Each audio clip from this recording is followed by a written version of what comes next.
Hi, welcome, good evening, thank you for coming.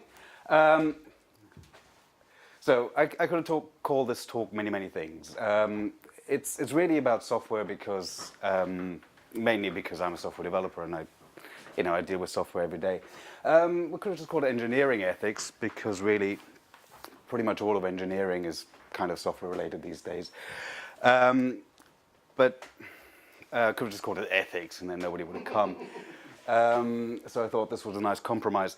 Now, I have to warn you, I'm not an ethics expert. I'm a working programmer, kind of day laborer in the city. Some of you who might know me for longer know about my career in investment banking, so you might have some doubts about whether I'm qualified in any way to talk about ethics. I think I am as qualified as anybody else. One thing I'm not going to talk about today is self-driving cars and trolley problems. Gosh, the screen is awful.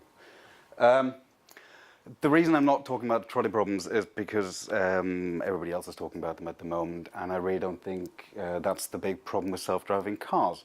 If you really want to stop self-driving cars killing people, well, A, the safety problem isn't that complicated, right? They just have to be better than the average emotional, drunk, tired, texting driver, which is a much easier problem to solve than actually being a good driver. But there are some issues with self-driving cars which I think are a much deeper issue than the trolley problem, so I'm not going to talk about that. The other thing that you might expect to talk about software and engineering ethics is this one. I'm not going to talk about defense, apart from this little snide remark. It's a famous Tom Lehrer quote. Just to put this into context, Werner von Braun was my big hero when I was a child, and then later I learned a little bit more about the stuff he did apart from building cool rockets, and he kind of dropped in my estimation somewhat afterwards. But anyway, so I'm not going to talk about Star Wars, SDI, defense, BAE systems and all that kind of stuff, because that's not really the issue. What I am going to talk about is this. So for those of you who hopefully don't recognize, this is a quote from Uncle Bob Martin. Everybody know Bob Martin? Well, you know him personally, right? No? Okay, but I was looking at Paul. So he's kind of like an agile coach. Programmer's been around for a long time, written lots of stuff. And I was giving a presentation about software engineering as a career to at my godson's school. And I ran across this thing, and you know, it's kind of, you know, when you spend all day just kind of, you go to work, you look at your Jira tickets, you fix a Jira ticket, you move it across, and you know, you run your unit tests, you get it done, you go home again. It's kind of hard to appreciate just how influential we are as a profession, right? People, I mean, you know, I'm a kid of the 70s, right? I grew up, my first interaction with software was my uncle used to bring these like continuous line feed printer papers home, and you know, for us to draw, and on the back of it was what I realized later was RAT4 code, not Fortran code, no, it was rational Fortran code. And in those days, I kind of probably made it to, I don't know, probably at 1983 before I had my first interaction with anything digital or software based. You know, it was like, and that was literally a calculator with glowing LEDs. So, just to show you how old I am. But, you know, it's like from before I wake up to after I go to bed, I constantly interact with something that runs on software.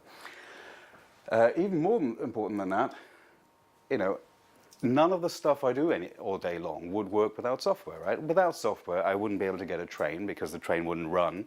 I wouldn't be able to get through the ticket barriers without software. I wouldn't actually wake up because my alarm clock is digital and therefore wouldn't ring. So what we have to bear in mind is that without software, nothing works.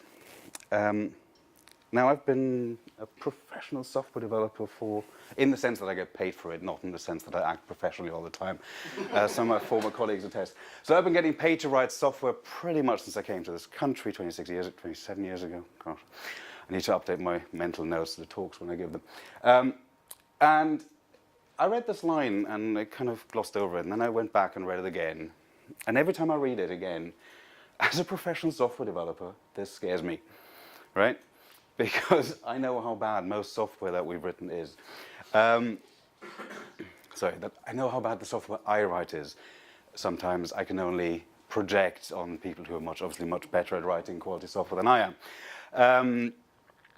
So now, what's interesting is that I don't think there's another industry on this planet that has as much of an impact on people's lives as the software industry, and yet is essentially completely and utterly unregulated, right? So if you look at, this would have been a great slide for yesterday. This is the scariest book I have ever read in my life, right? I mean, forget about Stephen King. This is a really scary book. If you've ever taken medicine or ever intend on becoming sick and taking medicine, this is a really scary book. I really highly recommend this. It's all about how clinical trials are manipulated is such a bad word. It sort of implies negative intent, but manipulated. Now, so if you think about it, the pharmaceutical industry has a deep impact on the lives and deaths of lots of people, and people recognize that, and as a result of it, it's incredibly highly regulated, right? I mean, you can't just like decide that you're going to go into pharmaceuticals, start a company, create some products and sell pills to somebody, right? That's not how it works. In software, you can do that. In fact, that's exactly how some of the most influential software companies that we interact with on a daily basis have been born, right? Somebody drops out of college, decides I'm going to start a company. 2 years later is a billionaire, has 50 gazillion users. So anyway, moving back to that. We, as a profession, for lack of a better word, have a daily impact on everybody, on the lives of pretty much everybody on the planet. And there's essentially no regulation on this industry whatsoever, right? I mean, who here gets paid to write software? Oh, okay, not that many. Who would like to get paid? No, it's a different question. Of those people that get paid to write software, who is formally qualified as a software engineer? About half? Okay, right. I mean, I'm not saying that's a bad thing. Some of the best programmers I've worked with had no formal training in computer science whatsoever. Having got a computer science degree myself, I'm not sure that a training in computer science is necessarily in any way helpful to creating working software. But I'm just saying that you couldn't become, you couldn't trade shares for somebody else's money without sitting an exam and having qualifications. You certainly couldn't dispense pharmacies, much less develop pharmaceuticals without any formal recognition. So now, over the years, I mean, every now and then people have mooted the idea that there should be some sort of formal registration of software developers. I don't think that's going to go anywhere. But at least some people have thought about the responsibility of software developers to act ethically. So, for example, the ACM has a code of ethics and professional conduct. That's a lovely document. I don't think many people have read it. I think it's a great document. For starters, it's got a preamble. I like documents that have preambles. That gives them so much weight. I think it also has a there's a version control reference, so that's great. That's useful. I don't think this has got any traction in the real world. I mean, for starters, I don't think many people are members of the ACM. Of those that are, I guess the majority have probably signed this but never read it. There's some more grassroots efforts as well. There's the Programmer's Oath. Yes. Forgotten who wrote this, but it comes out of the agile scene, I think. And that's not bad. I mean, there's I will not produce harmful code. That's a good first statement of it's like Google saying, "Don't be evil." I mean, it's like, don't go around hurting people. Yeah, okay, that's a bit banal. The rest of it is kind of, sorry, that's a technical term. It really doesn't have anything to do with ethics anymore. The rest of it is literally just about releases and doing a good job. It's about craftsmanship rather than Anything else? Also, where's the motivating? Oh yes, this. I find this is a very, very dubious motivation for writing a document. It's like, yeah. Anyway, let's gloss over that. So this goes a bit of a way, but it doesn't really go very far. Now, for the first time in my life, I'm working with a bunch of problematic. Well, not for the first time in my life. For the first time in my life, I'm actually part of the quantitative team of the place I'm working at the moment. So I work with a bunch of quants and mathematicians like Greek. And so, since I wasn't able to rewrite my entire presentation in LaTeX, which is apparently the received pronunciation, I want to throw in some Greek. There's a Greek word here, arete. If there are any Greek scholars here, you're probably going to argue with me afterwards, that's fine. It's kind of this essential sense of moral duty, of doing the right thing. Now, what does that mean in practice? I've started doing some diagrams. Now, this is really, really banal. Bear with me. So, when it comes to duties, I like to think of two things, right? So there's a subject, there's an actor, and there's a responsibility. So, as the actor, you have some specific duties or responsibilities towards the subject. Now, in the abstract, that's all nice and well. Now, let's look at something specific. Those of you who get paid to write software, you know, you have your first duty is obviously to your client, right? Somebody pays you to do a job. You have a duty to that person or that company to do the job. That seems fairly uncontroversial. You know, and there's a whole raft of things that go into that. There's a whole, I mean, you could talk for hours just about the duties in the client relationship. And if somebody tells you to go and do, to write some code that's obviously, you know, to solve a problem in a way that's obviously stupid, you know, do you have a response? Should you just go and do it? I mean, if somebody says, I'm going to pay you by the line, should you accept that and write that famous, you know, write out the if statement line by line? No, I mean, there's obviously, you have a deeper duty than to just deliver what you're told. You're supposed to bring your professional experience to bear and consult as well as, and advise as well as, you know, deliver what the client asks for. So that's, I mean, hopefully everybody kind of agrees that's still fairly straightforward. Now, if you're not working in a vacuum, you also have responsibilities to your colleagues, all right? So, I'm sure many of us have worked in a team where somebody tries to claim all the credit for the work done, or somebody's constantly, you know, somebody's belittling somebody else, and there's conflicts in teams. So we have moral duties not just to our client, we have duties to our colleagues. More specific example, if your client is planning to outsource your job and make all your colleagues redundant, is that something you should help them with or not? It's a, you know, case-by-case basis, and we have to think about that. But still, that's fairly straightforward. But you also, if you think a little bit further, you also have to think about what duties do you have towards potential colleagues? You know, I've spent a lot of time over the last couple of years thinking about hiring practices. And I find it very difficult. I mean, first of all, again, this is a different talk, but so first of all, I don't think we're, as a profession, are very effective at hiring, right? So we've all gone through interviews where, you know, you have to do a binary search tree on the whiteboard, or, you know, figure out what kind of order an algorithm is and all that kind of stuff, and I've never had to do that in practice. You know, point of comparison, you know, is there, you know, there's all the classic interview questions are really fun as brain teasers, but completely unrelated to any real world life of work I had to do. Also, I mean, what we've often had to think about is when I'm looking at, say, a bunch of CVs, it's like, why am I discarding this person? Am I discarding this person because I haven't heard of that university? Am I discarding them possibly because of some unconscious biases about names? There's all sorts of interesting studies about that, and I think that's something that, if we're in a position to influence hiring, should consider. Now, let's move on. I'm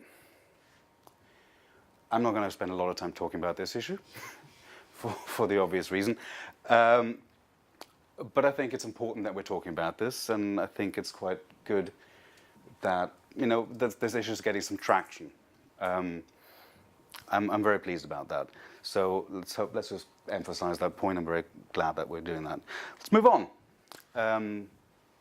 Right, so if you have a client and you have users, if your clients are your users, that's really easy, right? If the person that pays you is the person that uses the software, then at least that's one conflict that doesn't exist. If the person that pays you isn't the person that's using the software, there's a potential conflict of interest, right?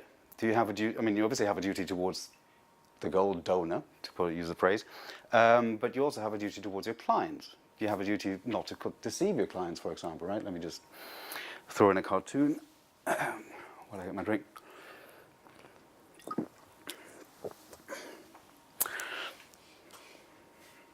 Okay.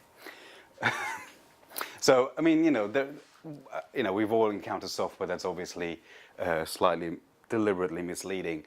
To use a slightly more extreme example, this is a story about somebody who was paid to develop a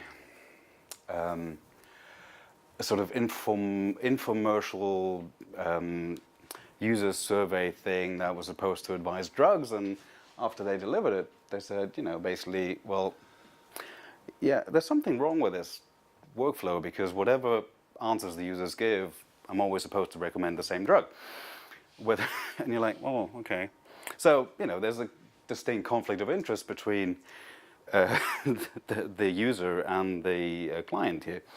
And you obviously have to kind of think about what you want to do with that. Now, another one that, is pretty obvious is, you're entitled to your opinion about this kind of subject. Should internet service providers be free to sell your data?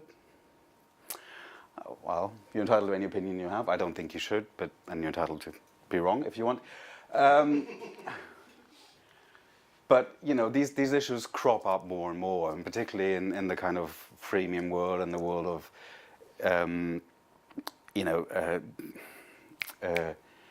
in the world where, the old sage about if you're not paying for a service, then you're the product. But I mean, we can't just say, oh, Google does it this way and therefore it's okay. I mean, behind all these decisions, there's a person that's decided it's fine for me to collect this data and then to sell it. Interesting little aside from that, really good lightning talks on PyCon UK.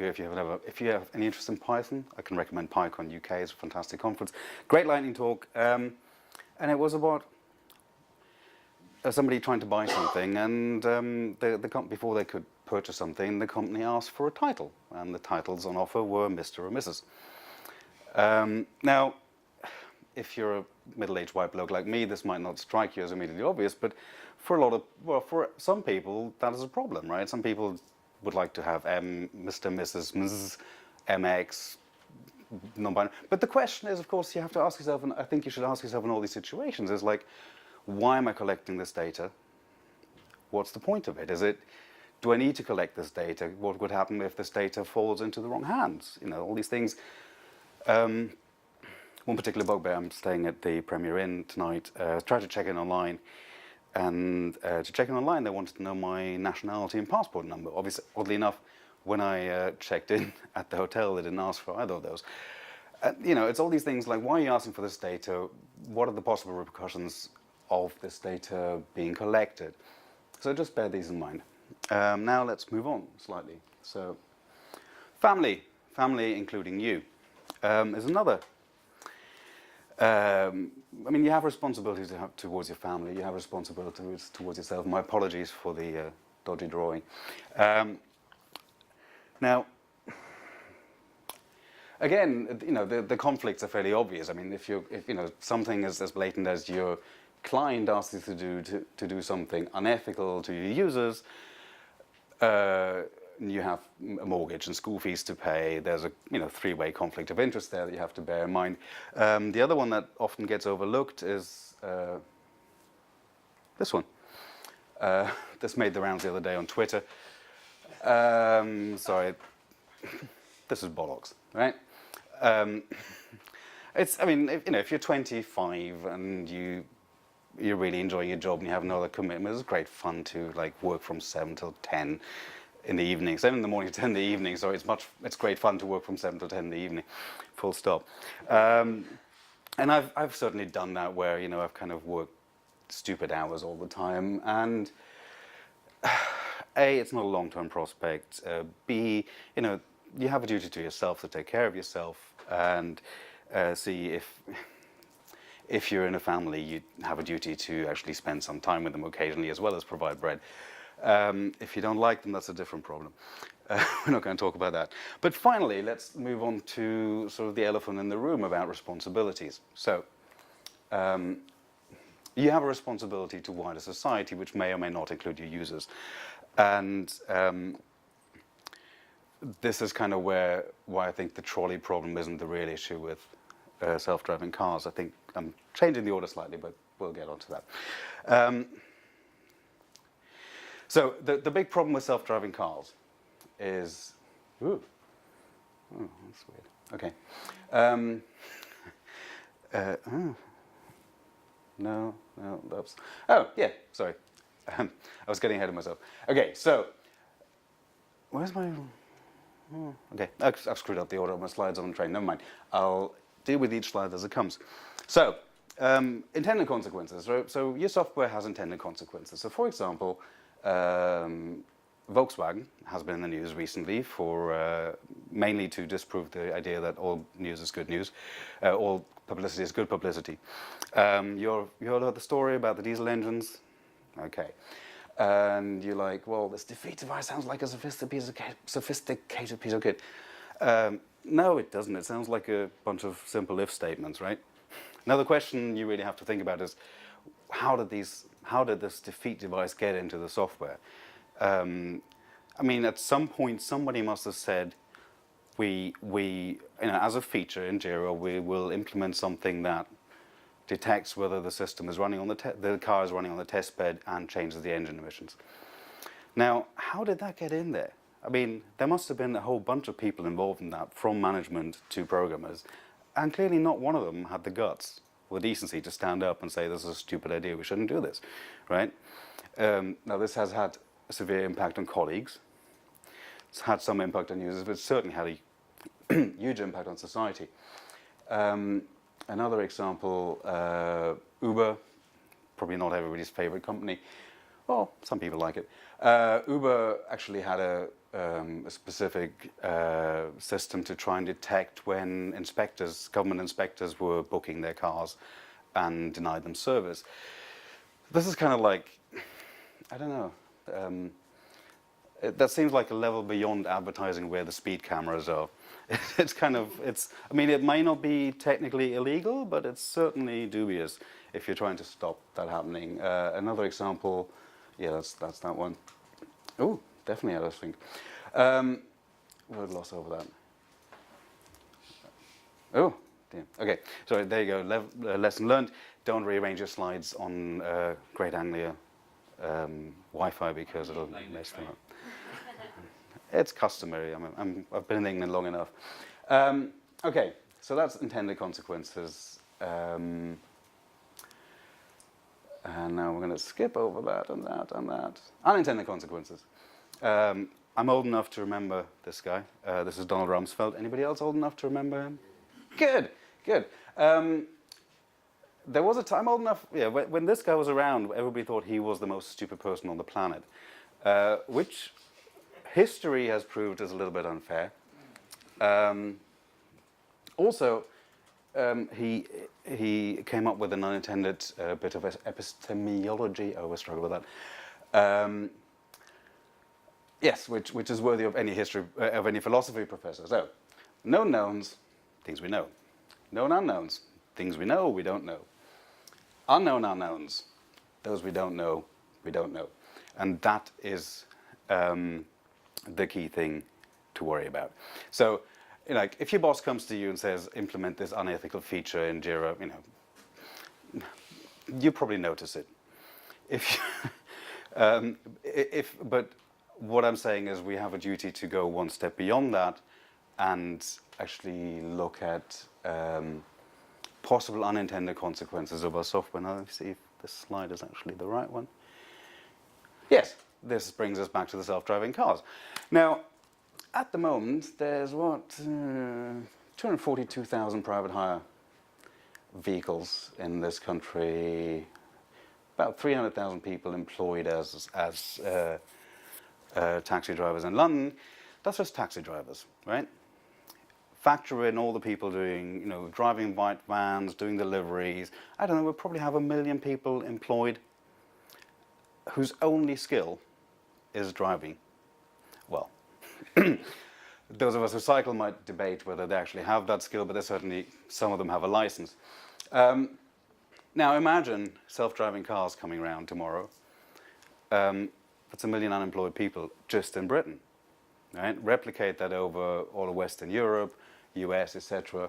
I think this is the real problem. This is one aspect of the real problem with self-driving cars. Nobody's really given much thought to the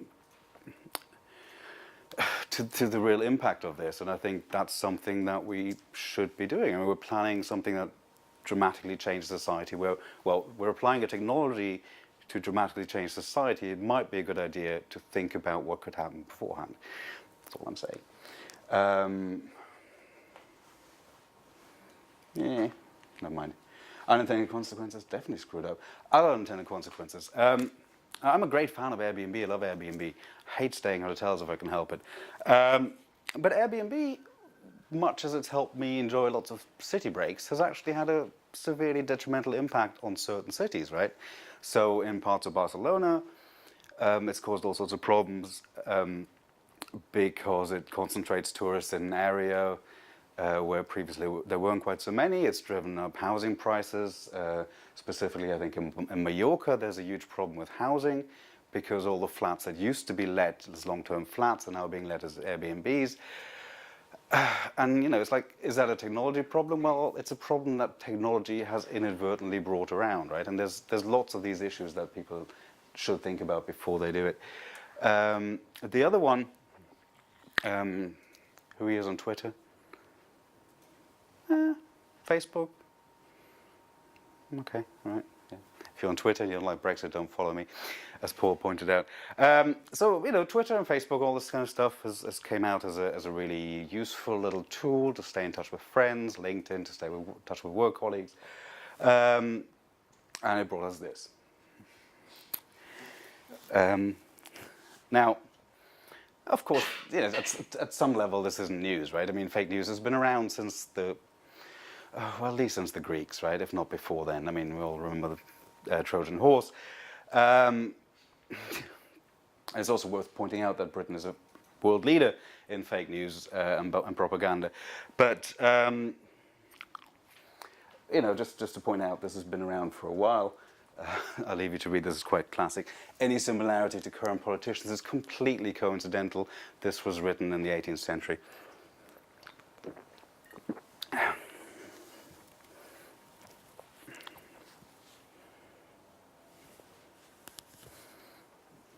This reminds me of one or two people in the cabinet. Only one or two? Couldn't possibly comment.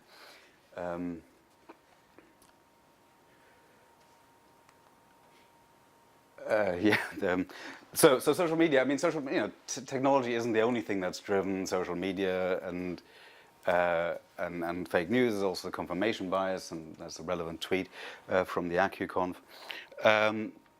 But we have to realize that as technologists, we have dramatically shifted the equation, the media landscape, and the way things work. And this brings us to one of the fundamental problems with the internet at the moment, which is that the internet gives everyone a platform. The bad one is that the internet gives everyone a platform, and the really bad news is the bad guys have bots. This is a fairly recent development, it's just worth pointing out. This is a problem that we as technologists have brought about to a large extent, as a result, we have a huge responsibility to actually think about solving this. Also, I think we have a responsibility to solve it before it gets solved for us by drastic regulation written by people who have no idea what they're doing, right? So, I used to be a great fan of our Home Secretary, Theresa May, and in fact of every other Home Secretary before her. I thought it was quite amazing that every single Home Secretary we've had since I came to this country was dramatically worse than the previous one. But you know, these people would gladly go out and censor stuff for us to avoid this problem, and I think that's possibly a solution that may not work very effectively and make the problem be worse than the problem it's trying to fix.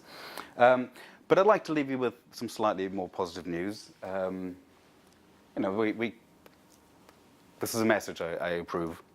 Coming back to the bots thing, there's also, again, from PyCon UK, there's a really interesting talk from Full Factor Log. These are a bunch of people who use technology to, well, essentially what they do is they listen to the radio, listen to the television, or, well, they automated that bit, and find out when a politician says, you know, unemployment has gone up 12%, they will go and look at publicly available databases, real data sets, and either confirm, deny, or possibly qualify that statement. And this is, I think, just one of the things we could do use as technologists to really make an impact and stop the spread of misinformation and start making things better rather than worse. Coming back to this, I hope I've successfully depressed all of you.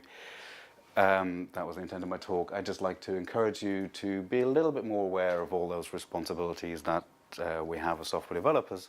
Think about the spheres of influence. Software has given us great power, and as all comic fans know, with great power comes great responsibility. Thank you. Please, this is a talk intended to start a conversation. So if you have anything to say to me, please say it. Thank you.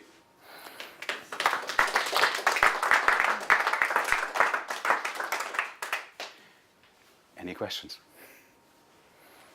You suggested that it would be up to the software developers to make sort of a change from within. How far does that go in the sense that, take Airbnb for example, you can't reasonably expect a software developer to understand housing policy across the globe. So how can software developers make sort of informed decisions when the topics they sometimes deal with are so large? No, very good point. I mean, we can't possibly know everything about everything that affects us. And I think, you know, quite reasonably, at the time you're starting out, you know, when Airbnb was started, 10 years ago, and they started listing their first 50 flats in San Francisco or whatever, that wasn't the right time to answer that question. I think once you get to once you start scaling up, you know, it's not just the individual software developer that has a responsibility, it's also, I guess, the whole organization, right? And I'm pretty sure that in an Airbnb they have plenty of people who understand the housing policy and tourist tax policies of different countries and different regions, and should be interacting with, you know, the local democratically elected government to make sure that works smoothly. Sure. So yes, it's a good point. I mean, nobody knows A, in advance, and B, everything that could possibly be affected. So you'd like to see more of an organisational sort of action? Yes, but I think that needs to be driven from the ground up.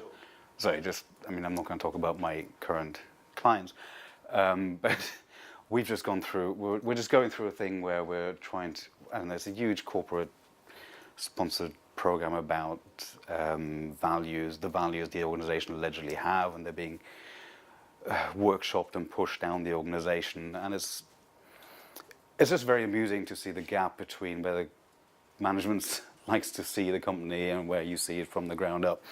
And so I don't think it works if you push it down from the top. You have to work it from the bottom up. That's be my... Yes? Do you think software engineers are gods? Only in that they create worlds. Okay, I haven't pressed a nuclear bomb just yet. No, but nuclear bombs wouldn't work without software either.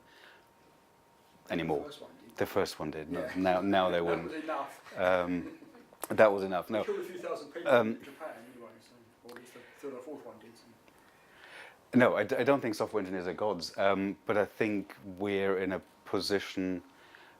We're in a, sorry, go on. The massive point of my question perhaps was, scientists have been through that same loop around that thing and they end up creating, Yes. I suppose, a nuclear bomb, and potentially some, virus or some chemical that can kill millions. Yes. And I think it's Heisenberg. Heisenberg said, "We have become gods. To destroy us of Now worlds. let Yes. us act like gods." Yes. And I wonder if, in terms of software engineers, or going that same journey, like same path, even. Perhaps not a journey, a path. Yes. I mean, obviously neither nuclear scientists nor software engineers have become gods, but I think they face a very similar dilemma in that that they work in an area that is incredibly opaque to most people. They're very difficult to understand. And as I was saying, referring to earlier, to politicians will talk a lot. What was it about? Oh, I have all the necessary hashtags. Politicians. I don't think there's a single software engineer in the House of Commons, right? I'm not sure there's more than one in the House of Lords. There's one or two QCs who have a clue about, say, how encryption works and what the impact of, say, legislation on encryption is. And so what I'm saying is that we have a responsibility as a profession and individual, not just to do the right thing in our own world, but also to do public outreach, explain how things work.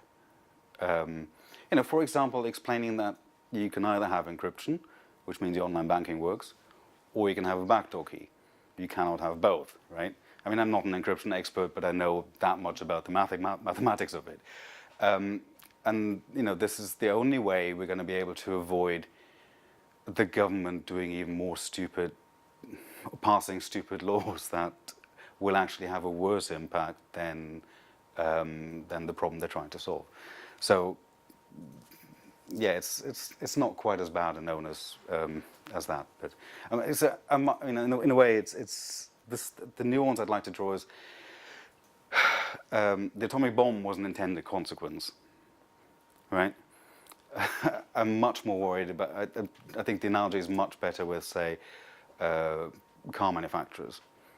Climate change was not an intended consequence of getting, of Daimler-Benz inventing the horseless engine. So that's the only difference I'd like to make. Yes? I'm just struggling with the idea that software engineers have enough power to actually make an actionable difference. The reason I say that really is if you look at anything that's happened in the past where people could have made a difference at that level but didn't for whatever reason, they actually have a lot more to lose if they don't do the thing that they've been asked to do. For example, if a software developer who's been asked by said car manufacturer to please implement this, this algorithm, Yes. And they don't do it, they lose their job. If they do it, the person at the top, if they're found out, loses their job. So actually, they have much less to gain by not doing it. And it's the same with things like Grenfell Tower. I mean, Grenfell Tower, for example, cladding on that building was put in by guys on the ground.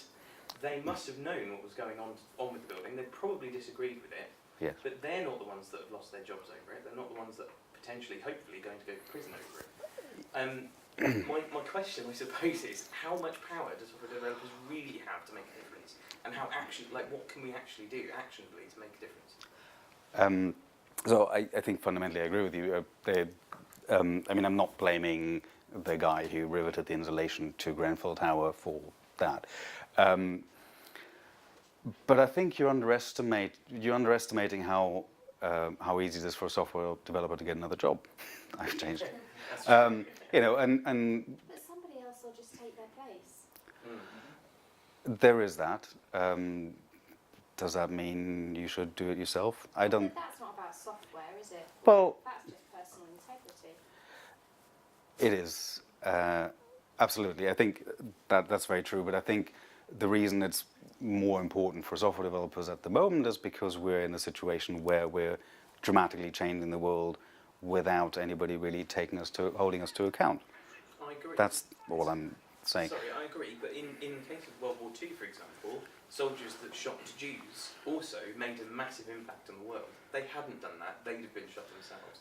And it's a really hard, I know this is a really tough argument to make, but how really can one person make a difference when actually, if they are removed from the equation, someone else will fill the gap and then just do it anyway? Is it really? It may be unanswerable. Sorry. We've got one ourselves, that's great. No, as a German, I have a slightly different perspective on that. So one of my grandfathers was a corporal in the Wehrmacht. The other one wasn't. So there was some degree of choice that people had. But I think it's similar to situations like the whistleblowers in the NHS. I mean, yeah, you could just ignore it and get on with your job, or if you think something is wrong, you should go and speak to somebody. I mean, I'm sure that whoever wrote that stuff at Volkswagen could have gone to Handelsblatt or Wirtschaftswoche or Financial Times Germany, with screenshots, and would it have been more difficult for him to find a job? Possibly.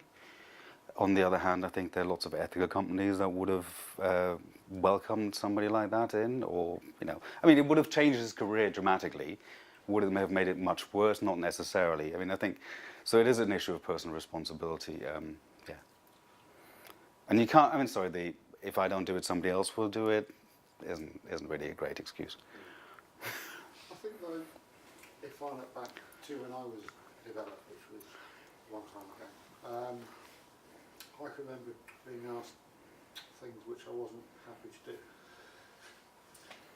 Not on these types of scales, but just in terms of integrity and potentially giving an incorrect answer.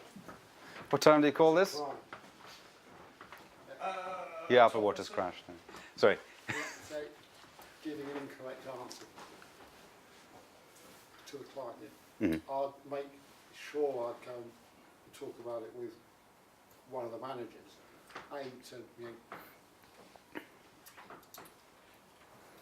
to clear my conscience, but also in my mind put the whole responsibility on him as a manager, Yes. and not on me as the developer, if you like.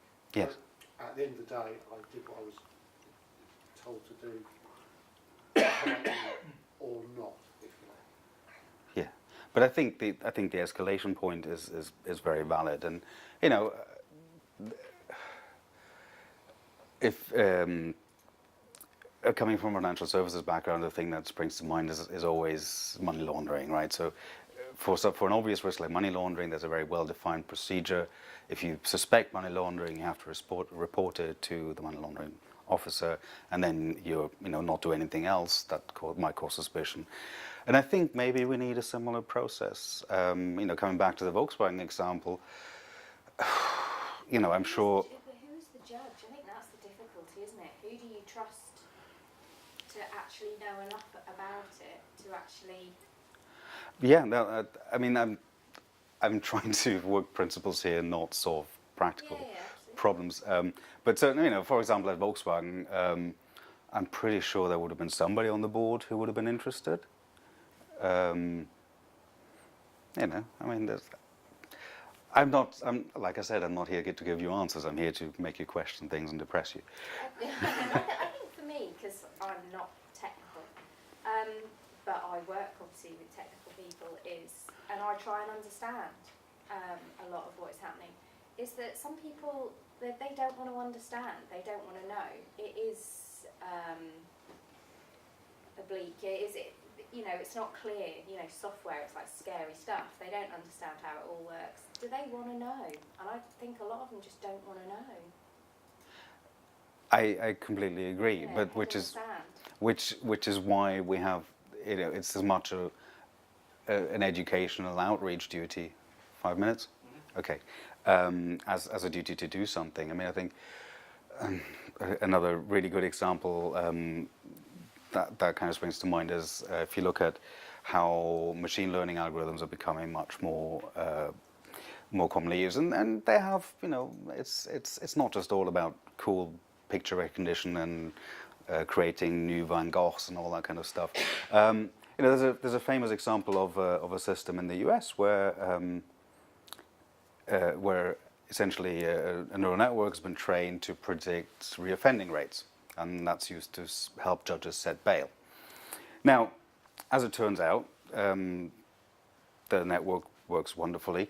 There's a slight problem with it, which is that the training data was biased, which means essentially, basically, if you're black, you're not going to get bail.